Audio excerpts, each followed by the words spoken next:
All right, I'm going to fly through this in like 5 minutes and then maybe take a couple questions.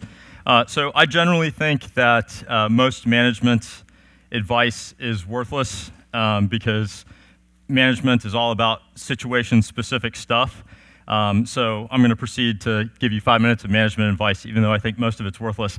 So your mileage may vary, but the good news is everything in here is inspired by my biggest fuck-ups on building my management team. So hopefully you won't make the same mistakes that I made. And I've made a lot of them. So first thing, if you aren't working on building your management team now, start. Start now and don't stop. You'll never stop.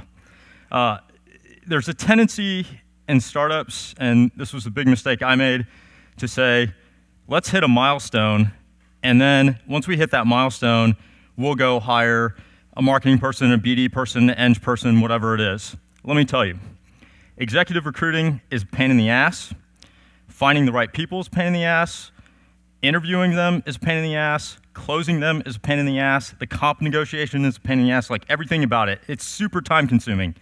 Once you hit that milestone and you're growing gangbusters, you are not going to be able to do 3 executive recruiting things at the same time. Like, it ain't happening. So you want to start now, figure out the position that's most impactful for your company right now.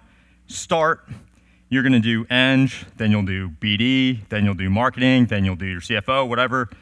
And I guarantee you, as soon as you fill those positions, you're going to have to start over again because you're going to be replacing or upgrading someone that you've just hired. So start now and don't stop. So you've identified the position you want to fill first on your team. Get clear, get really, really, really clear on what you need and what you don't need in that position. This is the hardest thing to do. If you do this, this is different than a job description. So if you do this, then you will be able to cut down on the actual time involved in filling the positions. So what do I mean by this? I was hiring a marketing person. I'm like, okay, I'm interested in someone who's great at paid user acquisition because we want to do that, and great at virality because RockMeIt spreads virally. And we've done pretty well with PR, so we need someone who's good at PR. And we need someone who, we're trying to build a long-term brand, so we need someone who's good at long-term brand. So those were the 4 aspects that I was interested in.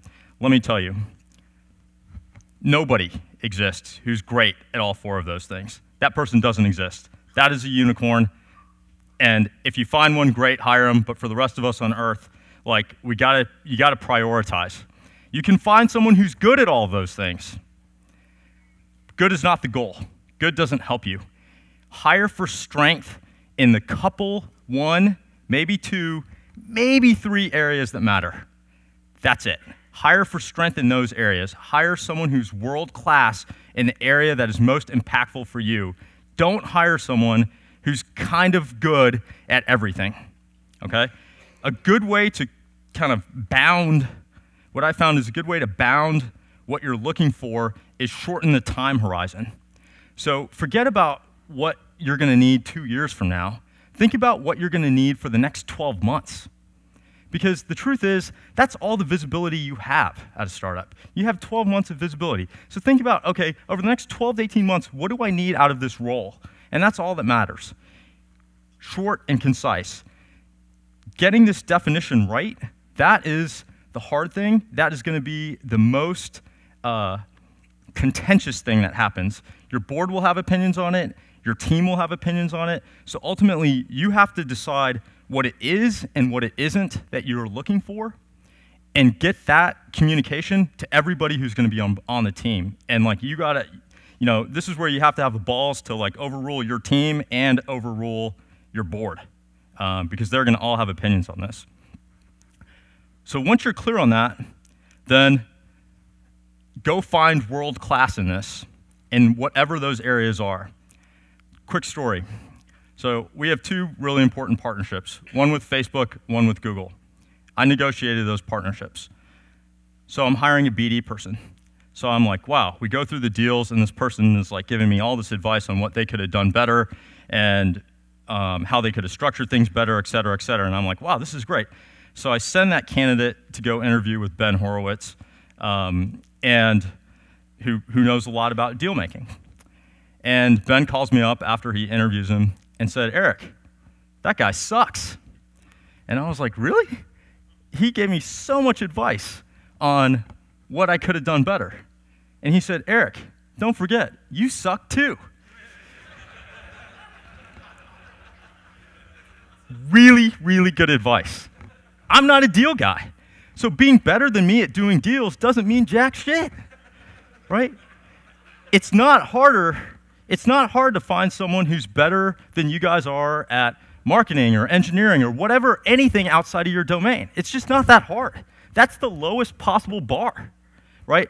The bar has to be world class in whatever you need.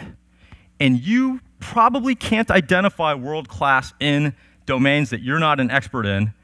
And so you have to find experts, and you have to use those experts to help you interview. And the first thing that you're going to give that expert is, this is what I'm looking for, and this is what I ain't looking for, right? And then get those people to help you identify world class in the areas that matter. Better than you does not equal world class. That's a good lesson. Okay, so now you have this person, and you're bringing them on board. Don't forget, it's a management team, so the dynamic matters a lot. And you really want to involve the right people on your team at the right stage. Give your team time to gel. I personally want, like, every week to have, like, fist pounding on the table kind of discussions, have the contentious, have those things, because I think that's really productive. But this is it's a style thing. And then last point, and if you do nothing else, if you look at the great chief executives in tech of our time, if you look at Gates, if you look at Zuckerberg, if you look at Jobs, even if you look at Larry Page, like, I think they all had one similarity, and it's they did this. Every single person they added to the management team, and this is like, keep in mind, you're going to keep doing it for years and years and years and years. Every person they added to the management team raised the bar, was literally better in their domain than everybody else on the team was in their domain.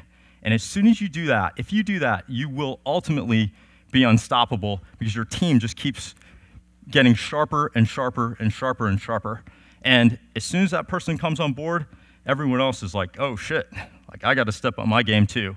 And that was like one of the best things that happened to me about 6 months ago when we brought on our BD guy, and my ends director, and our first one-on-one after that was like, oh, I realize I have to step up my game now, right? And that kind of iteration ends up being super, super important. So that's my quick lessons learned on building out a management team. I have 2 minutes to take any questions if anybody has any. Or not. Yeah.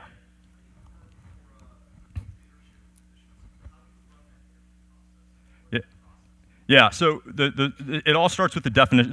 It's a great question. The interview process is not a standard interview process, in that it's not just like, okay, here are all the people that they need to meet. What you have to start with is, what is the definition of what I'm looking for, and who are the people that I can involve in the process to best figure out and identify world class in that domain. So it's very, very different. And then what you can tag on to the end are like, okay, I need them to meet all of the members of my team, or I need them to meet all of the members of the team that they'll be managing. Like, those are good practices, but like, first you want to make sure you get what you need done, which is identifying world class in whatever that talent area is. All right, any other questions? Yeah. Yeah. Yeah. But we're not all looking for the same world class. That's the thing. This is, well, but there's a finite amount. Look, there is no such thing as world class marketing. So, like, just chew on that.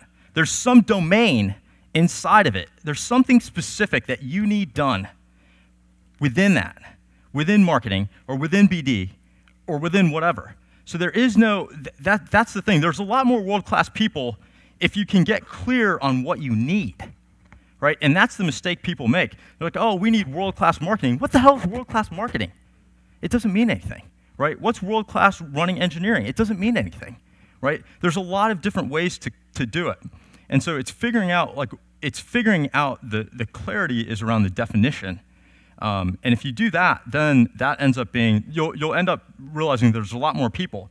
And if you think in the 12-month horizon, the reason the 12-month horizon is important is because after 12 months, like, the person may scale, hopefully they scale, your business may change, you may have to hire over them, you may have to replace them, but like those are all facts of life. But what you got to do, you're not going to get to 12 months if you don't do that. All right, I think I'm out of time, so I'll leave it at that.